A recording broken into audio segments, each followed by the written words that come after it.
Hello दोस्तों, नमस्कार। स्वागत है आप सभी का हमारे यूट्यूब चैनल यूपीएससी वाला इंजीनियर पर। यूपीएससी वाला इंजीनियर चैनल के माध्यम से यूपीएससी और स्टेट पीसीएस परीक्षा से संबंधित पाठ्य सामग्री, रणनीति, नोट्स, प्रीवियस ईयर के क्वेश्चन पेपर का ट्रेंड एनालिसिस इत्यादि उपलब्ध करवाया जाएगा। हम आशा करते हैं कि हमारी यह पहल आपकी तैयारी में कारगर साबित होगी। आज हम इस वीडियो के माध्यम से यूपीएससी के पॉलिटी सेगमेंट के सिलेबस और प्रीलिम्स से संबंधित प्रीवियस ईयर क्वेश्चन पेपर का डिस्कशन करेंगे। चलो दोस्तों, शुरू करते हैं सबसे पहले सिलेबस से।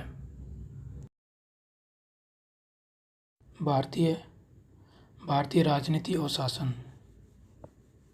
संविधान का विकास। संविधान का विकास को मोटे तौर पर दो भागों में बांटा गया है। कंपनी नियम 1773 से 1858 तक, क्राउन रूल 1858 से 1947 तक। तो सबसे पहले हम कंपनी नियम को देख लेते हैं। इसमें रेगुलेटिंग एक्ट 1773 हो गया, संशोधन अधिनियम 1781 हो गया, पीट्स इंडिया एक्ट 1784 हो गया, 1786 का संशोधन अधिनियम। फिर चार्टर एक्ट आते हैं। चार्टर एक्ट में 1793 का, 1813 का, 1833 का और 1853 का चार्टर एक्ट आता है। फिर क्राउन रूल में भारत सरकार अधिनियम 1858 का, भारतीय परिषद अधिनियम 1861, भारतीय परिषद अधिनियम 1892। फिर आता है भारतीय परिषद अधिनियम 1909, भारत सरकार अधिनियम 1919, साइमन कमीशन 1827 में गठन किया गया था, 1830 में रिपोर्ट सौंपी गई थी इसकी। भारत सरकार अधिनियम 1935। फिर है भारतीय स्वतंत्रता अधिनियम 1947। इसमें से 1919, 1909 और 1935 ज़्यादा इम्पोर्टेंट है। फिर आगे देखते हैं प्रारूपण और भारतीय संविधान के स्रोत। सेमिनल स्रोत, बाहरी स्रोत, मतलब हमने कौन कौन से संविधान में अन्य देशों से लिया है, जर्मनी, अमेरिका, इंग्लैंड से क्या लिया है, इस तरह की चीज़ें जो कि पीसीएस के लिए विशेष रूप से बहुत ज़्यादा इंपॉर्टेंट होती है, डायरेक्ट क्वेश्चन पूछा जाता है।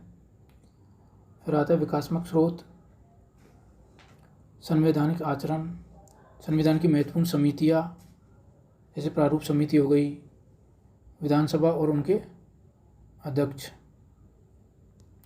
फिर आगे चलते हैं भारतीय संविधान की मुख्य विशेषताएं। ये मुख्य तौर पे मेंस के लिए भी हम भूमिका के तौर पे लिख सकते हैं इसका बड़ा अच्छे तौर से, और पीसीएस और यूपीएससी प्रीलिम्स के लिए भी इम्पोर्टेंट है। इसमें देखेंगे हम संविधान क्या है, संविधान के प्रकार, संविधान के कार्य, संविधान का ऐतिहासिक विकास, संविधान सभा, संविधान के उद्देश्य, एकात्मक विशेषताएं, संघीय विशेषताएं।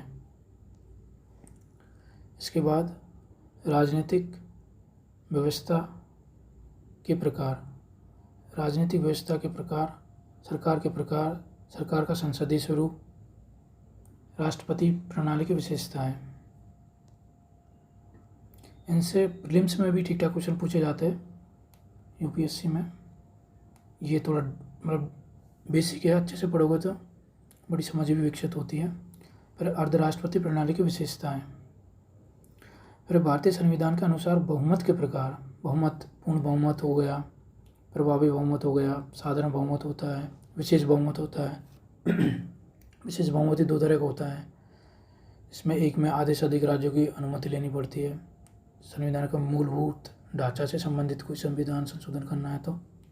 फिर आता है प्रस्तावना और मूल संविधान। इसमें प्रस्तावना में निर्धारित उद्देश्य, प्रस्तावना संविधान का हिस्सा है या नहीं, इसे ठीक ठाक क्वेश्चन पूछे जाते हैं। प्रस्तावना संशोधन किया जा सकता है या नहीं, ये भी अच्छा इंपॉर्टेंट टॉपिक है। फिर नेक्स्ट देखते हैं आदर्श, प्रस्तावना का आदर्श कौन कौन से है, जैसे लोकतंत्र हो गया, सार्वभौम हो गया, समाजवादी, धर्मनिरपेक्ष, गणतंत्र, न्याय, समानता, स्वतंत्रता, बरादरी, ईमानदारी। फिर आता है संविधान का संशोधन। संविधान के संशोधन में देखेंगे संशोधन के लिए प्रक्रिया, संशोधन के प्रकार, FR की संशोधनीयता, फंडामेंटल राइट्स की संशोधनीयता, मतलब फंडामेंटल राइट्स को संशोधित किया जा सकता है नहीं किया जा सकता। फिर मूल संरचना की सामग्री, जो मूलभूत ढांचा है उसमें कौन कौन सी चीज़ें आती है, इस तरह से। तो ये डिटेल्ड सिलेबस है। आप मतलब जब भी टॉपिक पढ़ो अपनी स्टैंडर्ड बुक से, NCERT से, तो जो टॉपिक पढ़ो तो इस सिलेबस को साथ में रखो। तो इसमें जो दे रखा है कम से कम उनको तो पढ़ना ही है, इम्पोर्टेंट है। और पढ़ने के साथ इसमें आप चिन्हित भी कर सकते हो कि हमने ये चीज़ें कवर कर ली, तो इनको हाईलाइट कर लीजिए अपने अकॉर्डिंग। और इसकी जो PDF है मैं पूरी सिलेबस की वो आपको प्रोवाइड करा दूंगा टेलीग्राम पे, लिंक नीचे डिस्क्रिप्शन में दे दूंगा। तो अब हम आगे चलते हैं। सिद्धांत और शर्त। अलगाव का सिद्धांत हो गया, पुनः संवैधानिक कानूनों की वैधता, ग्रहण का सिद्धांत, सामंजस्य पूर्ण निर्माण का सिद्धांत, पीठ और पदार्थ का सिद्धांत, रंगीन विधान का सिद्धांत, अनुच्छेद 246। इनकी भाषा थोड़ी जटिल है, आप इंग्लिश में भी ज़रूर इनको देख लीजिएगा। प्रादेशिक नेवसर्स का सिद्धांत, लाकिस का सिद्धांत, कानून की उचित प्रक्रिया, विधि द्वारा स्थापित प्रक्रिया।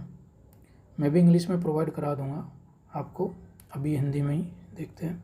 अन्य संवैधानिक आयाम, अनुसूचियाँ और विषय, आधिकारिक भाषाएं। आगे चलते हैं संघ और उसके क्षेत्र। इसमें मोस्टली 4 आर्टिकल है, आर्टिकल 1, 2, 3, 4, जिससे कि ठीक ठाक क्वेश्चन पूछे जाते हैं प्रीलिम्स में। खास तौर पे स्टेट PCS में भी पूछे जाते हैं, सीधे आर्टिकल पूछ लिया जाता है कि ये आर्टिकल किससे रिलेटेड है, और UPSC में भी कई बार पूछ लिया जाएगा। तो हम देखते हैं सबसे पहले अनुच्छेद 1, संघ का नाम और क्षेत्र।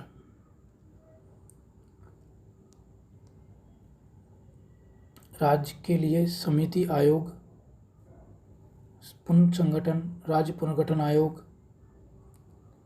NRC 1953। फिर आर्टिकल 2, इसमें नए राज्यों को स्वीकार या स्थापित करना। फिर आर्टिकल 3 और 4। आर्टिकल 3 में आता है नए राज्यों का गठन और मौजूदा राज्यों के क्षेत्रों, सीमाओं या नामों का परिवर्तन करना। अनुच्छेद 4 में आता है आर्टिकल 2 और 3, पहली और चौथी अनुसूची के संशोधन के लिए प्रदान करने के लिए और पूरक। बेसिकली आर्टिकल 4 में कहा गया है कि हम यदि अनुच्छेद 2 और 3 में के तहत कोई भी संविधान संशोधन करेंगे तो उससे संवैधानिक संशोधन नहीं माना जाएगा। आर्टिकल 368 के तहत मतलब सामान्य संशोधन माना जाएगा। और इनमें कुछ संशोधन है जिनमें राष्ट्रपति की पूर्व सहमति लेना अनिवार्य होता है, इस तरह से। फिर आगे बढ़ते हैं हम। सिटीजनशिप थोड़ा कम इम्पोर्टेंट है, खासतौर पे UPSC के लिए, और मेंस में इसमें क्वेश्चन पूछे जा सकते हैं बेसिक से। तो इसमें पढ़ेंगे हम संवैधानिक प्रावधान। इसमें नागरिकता के संवैधानिक प्रावधान, इसमें इम्पोर्टेंट है नागरिकता अधिनियम 1955, वेरी वेरी इंपॉर्टेंट है। फिर नागरिकता संशोधन अधिनियम 2016, ये भी इम्पोर्टेंट है। फिर नागरिकता प्राप्त करने की पद्धति कौन कौन सी है, ये प्रीलिम्स के लिहाज से काफ़ी इम्पोर्टेंट है। नागरिकता प्राप्त करने की पद्धति कि जैसे देशीकरण हो गया, वंशानुगत हो गया, इस तरह से। भारत की नागरिकता खोने के तरीके और दोहरी नागरिकता की अवधारणा। तो इनको मतलब टॉपिक वाइज है, इनको हम खोजेंगे अपने स्टैंडर्ड बुक्स में और पढ़ने की कोशिश करेंगे और अच्छे से समझेंगे। फिर आता है भारत में नागरिकों को द्वारा प्राप्त विशेष विशेषाधिकार और नागरिकों के अधिकार और कर्तव्य। अधिकार और कर्तव्य बड़ा अच्छा है, मतलब मेंस के लिए भी बड़ा अच्छा है कि इसमें NCERT में बड़े अच्छे से मिलेगा ये नागरिकों का अधिकार और कर्तव्य, लक्ष्मीकांत में मिलेगा। फिर आप भारतीय प्रवासी NRI में प्रवासी भारतीय दिवस, विदेश वाले प्रवासी भारत, ये बेसिकली PCS के लिए लिहाज से ज़्यादा इम्पोर्टेंट है। अब ये वेरी वेरी इंपॉर्टेंट है मौलिक अधिकार, fundamental right, fundamental duties, DPSP, 3 है जो वेरी वेरी इंपॉर्टेंट है। और लगभग UPSC जब पूछती है, लगभग 3-4 क्वेश्चन हर साल पूछती है, प्रीवियस ईयर में पूछे गए, तो बहुत इंपॉर्टेंट है। और इनका मतलब अच्छे से समझना, बेसिक ज़्यादा इंपॉर्टेंट रहा है। PCS में डायरेक्ट क्वेश्चन पूछ लिया जाएगा कौन सा आर्टिकल किससे संबंधित है, मगर UPSC में बेसिक बहुत ज़रूरी है इसमें पढ़ने के लिए आपको। तो एक एक करके हम देखते हैं कि विकास के उद्देश्य और विशेषताएं, अर्थ क्या होता है फंडामेंटल राइट का, इसका उद्देश्य क्या है। जैसे फंडामेंटल राइट का उद्देश्य हो गया आपका राजनीतिक एक तरह से, और डीपीएसपी का होता है आपका सामाजिक आर्थिक कल्याणकारी, तो ये भी पूछ लिया जाता है कई बार, उद्देश्य भी। फिर विशेषता है, महत्व, मौलिक अधिकारों पर प्रतिबंधात्मक सीमाएं, तो मतलब फंडामेंटल राइट है ये सीमित है, ऐसा नहीं कि इन पे कोई सीमा नहीं है। फिर आगे देखते हैं हम एक एक करके फंडामेंटल राइट देखते हैं। अनुच्छेद 12 और अनुच्छेद 13 इनमें है अनुच्छेद 12 में राज्य की परिभाषा, अनुच्छेद 13 में कानून मौलिक अधिकारों के साथ असंगत।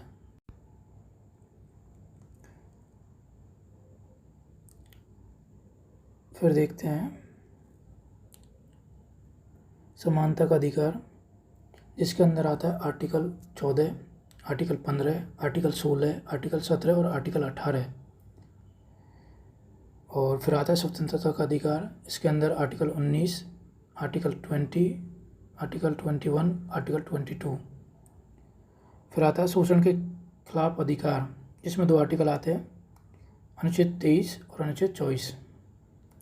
फिर आएगा आर्टिकल 25 धर्म की स्वतंत्रता का अधिकार, ये आता है आर्टिकल 25 से लेकर 28 तक धर्म की स्वतंत्रता का अधिकार में। कि आर्टिकल 25 हो गया, 26, 27, 28। तो बेसिकली इनका कॉन्सेप्ट है वो आपको अच्छे से देख लेना है। फिर आता है सांस्कृतिक और शैक्षिक अधिकार, ये आता है आर्टिकल 29 और 30। फिर है संवैधानिक उपचार का अधिकार, इसमें अनुच्छेद 32 आता है सीधे सीधे तौर पे, लेकिन इसमें इम्पोर्टेंट है, इसलिए इम्पोर्टेंट है कि अपने आप में अनुच्छेद 32 इम्पोर्टेंट है। इसके अंदर रिट आती है, जारी की जाती है, 5 तरह की रिट होती है, बंदी प्रत्यक्षीकरण, परमादेश,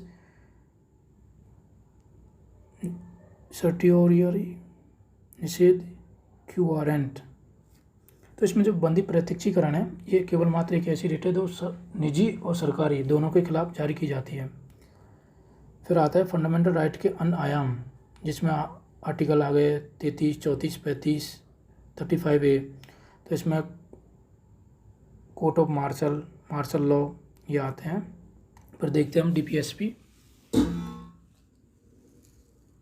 इसमें विकास, उद्देश्य और विशेषता है। तो बुनियादी सुविधाएं, प्रकार क्या है डीपीएसपी के, संशोधन होता है नहीं होता, किस तरह का संशोधन होता है, कार्यान्वयन हो गया, जैसे कि ये न्यायालय में परिवर्तनीय नहीं है, संशोधित की जा सकती है। और फिर आता है समाजवादी सिद्धांत। यहाँ थोड़ा इम्पोर्टेंट बात यह है कि डीपीएसपी को मूलतः 3 भागों में डिवाइड किया गया है, समाजवादी सिद्धांत, गांधीवादी सिद्धांत और उदारवादी। इनसे कई बार क्वेश्चन आते हैं डायरेक्ट ही गांधीवादी में कौन कौन से आ गए, तो हम देखते हैं एक एक करके समाजवादी सिद्धांत में कौन कौन से आते हैं।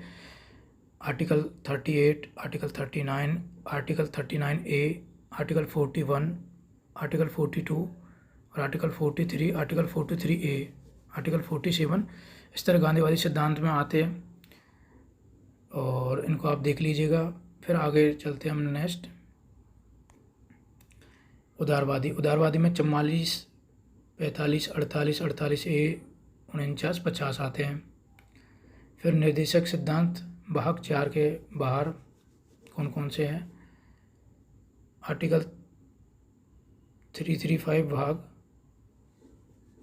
14 में, 16 में है, और अनुच्छेद 350 में है, अनुच्छेद 350 51 है, तो इनको भी आप देख लीजिएगा। मौलिक कर्तव्य आते हैं, मौलिक कर्तव्य में आर्टिकल 51A, तो इसके अंदर विशेषता है मौलिक अधिकार और मौलिक कर्तव्यों के बीच संबंध, ये सबसे इम्पोर्टेंट है। मौलिक कर्तव्यों की सूची 86वां संविधान संशोधन अधिनियम 2013, तो ये भी थोड़ा इम्पोर्टेंट है कि इसके तहत अलग से एक जोड़ा गया शिक्षा से रिलेटेड मूल कर्तव्य। पर हाल ही में हुए परिवर्तन, इनको देख लेना, ये लिहाजा मेंस के हिसाब से थोड़ा ज़्यादा इम्पोर्टेंट है। फिर हम देखते हैं शासन प्रणाली, केंद्र राज्य संबंध है, इसमें आपको विधायी संबंध देखने पड़ेंगे। आर्टिकल 245 प्रादेशिक शक्तियों से संबंधित, विधायी शक्तियों से संबंधित, राज्य में कानून बनाने की संसद की शक्ति, विधायी संबंधों पर सरकारी आयोग की राय, ये इंपॉर्टेंट है कि सरकारी आयोग है, थोड़ा अच्छे से पढ़ लेना। प्रशासनिक संबंध है, राज्यों को संघ के कार्य को प्रतिमंडल है, सरकारी आयोग की राय। प्रशासनिक और वित्तीय और राष्ट्रीय एकता परिषद, ये भी इम्पोर्टेंट है। फिर इसके बाद आता है अंतर्राज्यीय परिषद है। इसका संगठन थोड़ा इंपॉर्टेंट है, पढ़ लेना कि अंतर्राज्यीय परिषद है, अध्यक्ष कौन होता है, सदस्य कौन कौन होते हैं, क्या कार्य होता है इसका। अंतर्राज्यीय व्यापार और वाणिज्य आ गया, क्षेत्रीय परिषद है, ये भी थोड़ी इम्पोर्टेंट है। फिर देखते हैं हम अंतर्राज्यीय संबंध, जिनमें अंतर्राज्यीय जल विवाद और ये आएंगे। अंतर्राज्यीय परिषद, अंतर्राज्यीय व्यापार और वाणिज्य, क्षेत्रीय परिषद है। फिर कुछ राज्यों के लिए विशेष प्रावधान, इनमें पढ़ लेना है कि महाराष्ट्र, गुजरात, नागालैंड, असम, मणिपुर में है कुछ प्रावधान। जम्मू कश्मीर का तो खैर हट ही गया है। तो बाकी आपात स्थिति, तो आपातकाल भी प्रीलिम्स के लिहाज से इम्पोर्टेंट है, 2022 में भी क्वेश्चन पूछा गया है इसमें। राष्ट्रीय आपातकाल, संवैधानिक राज्य आपातकाल, राष्ट्रीय राष्ट्रपति शासन, वित्तीय आपातकाल, तो ये आपातकाल में है।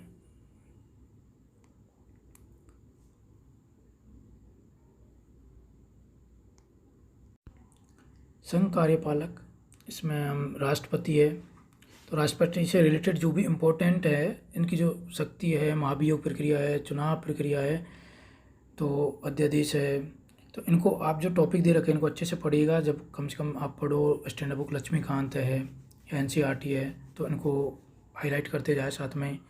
इसी तरह उपाध्यक्ष से संबंधित है, योग्यता और कार्यकाल है, चुनाव है, इसमें हालांकि अध्यक्ष नहीं दे रखा, वो भी अपने आप में इम्पोर्टेंट है, अध्यक्ष भी। फिर प्रधानमंत्री का, इसी तरह प्रधानमंत्री का दे रखा है, यहाँ पे भी देख लेना। फिर केंद्रीय मंत्री परिषद का भी दे रखा है, इस तरह यहाँ भी देख लेना। इसकी PDF मैं आपको प्रोवाइड करा दूंगा डिस्क्रिप्शन बॉक्स में, वहाँ से जाके आप डाउनलोड कर लेना सारा सिलेबस की।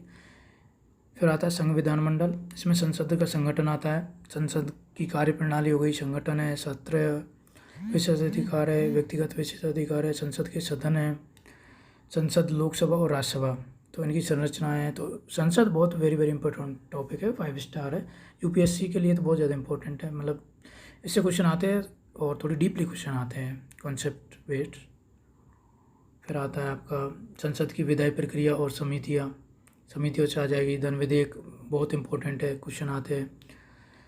फिर बिलों का व्यपगत होना, और विधेयक हो गया, विनियोग विधेयक, अनुदान है, तो इन समितियाँ वगैरह इनमें अच्छे से देख लेना इनको। फिर देखते हैं हम संघ कार्यपालिका में राज्यपाल है, राज्यपाल की जो शक्तियाँ है, संघ की कार्यपालिका है, राज्यपाल आएगा। राज्यपाल लगभग राष्ट्रपति से हम सिमिलर करके या फिर तुलनात्मक रूप से पढ़े तो ज़्यादा बेहतर रहेंगे। संघ और अपने राज्य वाली जो भी बॉडी होती है प्रॉपर, सबको अच्छे से पढ़ेंगे तुलनात्मक रूप से तो ज़्यादा बेहतर होगा। राज्यपाल के बारे में मुख्यमंत्री हो गया यहाँ पे, और प्रधानमंत्री हो जाएगा। फिर राज्य विधायिका में विधानसभा आ गया, विधान परिषद आ गई। जिस तरह वहाँ पे लोकसभा और राज्यसभा था, लगभग उनसे आपको कंपेयर करते हुए पढ़ना है। फिर स्थानीय सरकार में पंचायती राज आता है, तो बहुत ज़्यादा इंपॉर्टेंट है, आर्टिकल 40 में गांधी का एक सपना था ये। तो 73वां संविधान संशोधन 1992 में किया गया है, तो ये भी इम्पोर्टेंट है। शहरी के लिए मतलब नगर पालिका के लिए 74वां संविधान संशोधन अधिनियम 1992 में किया गया है, तो ये देख लेना है। केंद्र शासित प्रदेश और विशेष क्षेत्र, तो इसमें इम्पोर्टेंट थोड़ा कम है, इनमें अनुसूचित जाति जनजाति वाला जो भी टॉपिक है वो थोड़ा ज़्यादा इम्पोर्टेंट है। फिर आता है न्यायपालिका, तो ये अपने आप में इम्पोर्टेंट है, प्रीलिम्स प्लस मेंस दोनों के लिहाज से। इसमें सुप्रीम कोर्ट पढ़ना है हमको, भारत के मुख्य न्यायाधीश, फिर भारत के कार्यवाहक मुख्य न्यायाधीश, सुप्रीम कोर्ट के जजों की नियुक्ति किस तरह की जाती है, सुप्रीम कोर्ट के न्यायाधीशों के लिए योग्यता क्या है, फिर महाभियोग की प्रक्रिया क्या है, तदर्थ और सेवानिवृत्त न्यायाधीश क्या होता है, वेतन भत्ते इतना इंपॉर्टेंट नहीं है। भारत का मुख्य न्यायाधीश है, सुप्रीम कोर्ट का अधिकारी क्षेत्र, ये इंपॉर्टेंट है। न्यायिक स्वतंत्रता, न्यायपालिक का कार्य संबंध, फिर आता उच्चतम न्यायालय, अधीनस्थ न्यायालय और लोक अदालतें, तो इनसे भी कई बार क्वेश्चन बन जाते हैं, तो इनको भी थोड़ा देख लीजिएगा। अपने सब में लोक अदालत हो गई, ग्राम न्यायालय अधिनियम 2008 हो गए, इस तरह से। संवैधानिक और गैर संवैधानिक निकाय, संवैधानिक निकाय में वित्त आयोग, संविधान कार्य, बात के नियंत्रक, लेखा परीक्षक, तो इस तरह हो गए। आप वीडियो को थोड़ा पॉज करके देख सकते हैं आराम से इसको।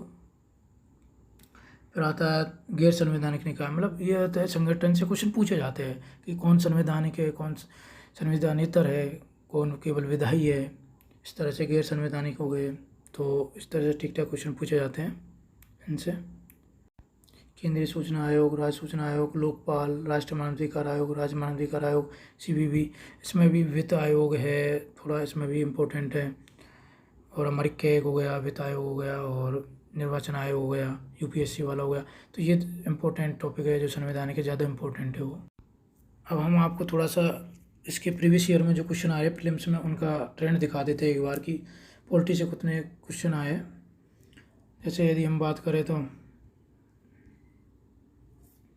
2013 से लेकर 2021 तक की, तो 2013 में पॉलिटी से 18 क्वेश्चन आए, और 2014 में 11 क्वेश्चन आए, 2015 में 12 क्वेश्चन आए, 16 में 6 क्वेश्चन आए, काफ़ी कम क्वेश्चन आए। 2017 में 22 है, 18 में 13 है, 19 में 15 क्वेश्चन है, 20 में भी 15 है, 21 में 18 क्वेश्चन है। तो 22 में थोड़े कम क्वेश्चन आए, लगभग 10-11 क्वेश्चन के आसपास आए। बेसिकली बात करें तो 15 से 20 के बीच में रेंज वेरी करता है क्वेश्चन, जो कि प्रीवियस ईयर के क्वेश्चन को हमको मतलब पढ़ने के लिए मुनाल की दिशा पब्लिकेशन की बुक आती है। इसमें आपको 1995 से लेके 2021 के दे रखे हैं, तो 2022 का भी ऐड कर दिया जाएगा। इसमें क्या है कि आपको प्रीवियस ईयर के क्वेश्चन ठीक ठाक रिपीट भी होते हैं, कम से कम उनके ऑप्शन हैं वो भी रिपीट होते हैं, और ट्रेंड पता चलता है कौन सा टॉपिक ज़्यादा इंपॉर्टेंट है। जैसे कि 2001 में एक क्वेश्चन पूछा गया है, निम्नलिखित कथनों में से कौन सा एक भारत के संविधान की 4वीं अनुसूची को सही सही वर्णित करता है। तो सेम यही क्वेश्चन आपको दिख जाएगा 2004 में भी, सेम वही क्वेश्चन है कि 4वीं अनुसूची से रिलेटेड है, और आंसर भी लगभग मतलब वही सेम है, ऑप्शन भी लगभग सेम है कि इसमें भी, जिसमें राज्यसभा में स्थानों के आवंटन से संबंधित है अनुसूची 4। तो 2001 में भी क्वेश्चन पूछा गया है, सेम है कि इसका भी ऑप्शन वही है लगभग सेम कि इसमें राज्यसभा में स्थानों का आवंटन से रिलेटेड है अनुसूची 4।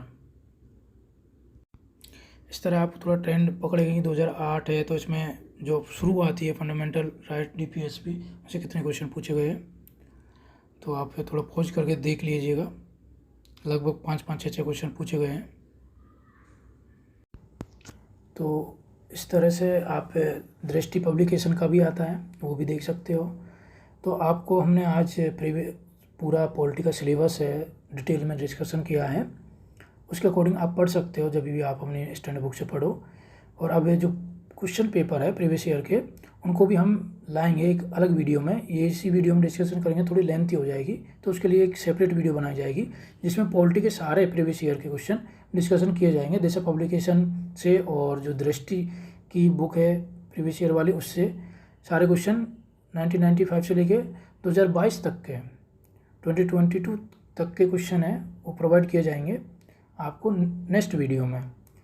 तो आपसे हम्बल रिक्वेस्ट है कि अभी नया चैनल बनाया है UPSC वाला इंजीनियर, आप इसे सब्सक्राइब करें, ज़्यादा से ज़्यादा अपने दोस्तों को बताएं, और हमको किस किस तरह की वीडियो बनानी चाहिए, क्या सुधार करना चाहिए, या फिर किन टॉपिकों पर वीडियो बनानी चाहिए आपको ज़रूरत है, उनको प्लीज़ कमेंट बॉक्स में ज़रूर बताएं, ताकि हम नेक्स्ट वीडियो में आपकी जो भी मांगे हैं उनको पूरी की जाए, और हमारी भी हम किस तरह से इनमें सुधार कर सकते हैं वो भी हमको ज़रूर फीडबैक दे।